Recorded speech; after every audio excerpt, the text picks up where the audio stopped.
Nagbabalik ang PTV Balita ngayon. Ikinatuwa ng mga private housing developers ang bagong price ceiling para sa socialized housing na inilabas ng Department of Human Settlements and Urban Development at ng Department of Economy, Planning and Development. Nakasad ito sa Joint Memorandum Circular 2025-001 na nilagdaan noong Disyembre ni DSUD Secretary Jose Ramon Aliling at DepDev Secretary Arsenio Balisacan, alinsunod sa Republic Act 11201. Mas akma na ngayon ang presyo dahil isinasaalang-alang nito ang pagtaas ng halaga ng lupa, presyo ng paggawa at construction materials na makakatulong sa tuloy-tuloy na produksyon ng socialized housing.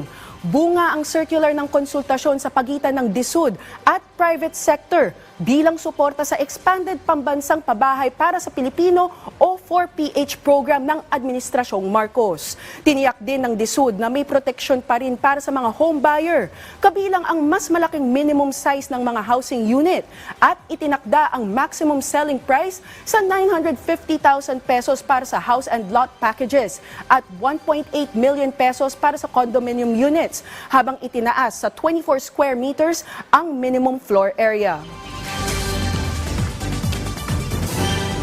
Mas maraming kabataang Pilipino ang nasugatan sa kalsada ngayong holiday season, kasabay ng matinding pagtaas ng road crash injuries sa bansa. Ayon sa Department of Health, mula December 21 hanggang January 2, 2026, umabot sa 1,113 ang naitalang road crash injuries o 82% na mas mataas kumpara sa kaparehong panahon noong nakaraang taon.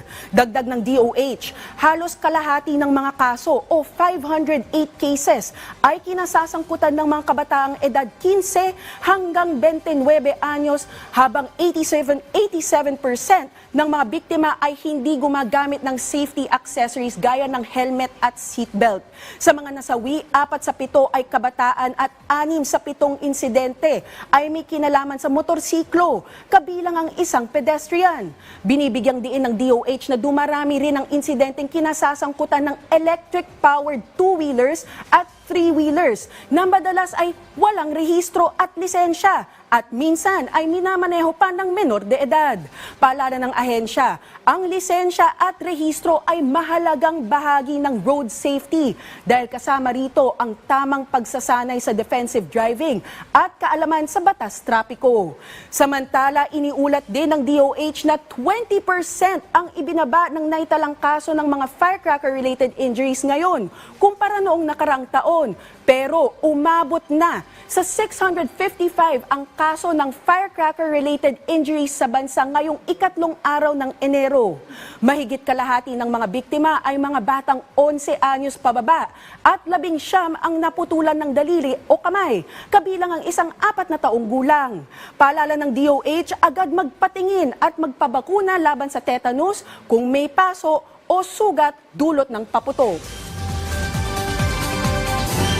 At yan ang mga balita sa oras na ito. Para sa iba pang updates, i-follow at i-like kami sa aming social media sites sa @PTVPH. Ako po si Denise Osorio para sa Pambansang TV sa Bagong Pilipinas.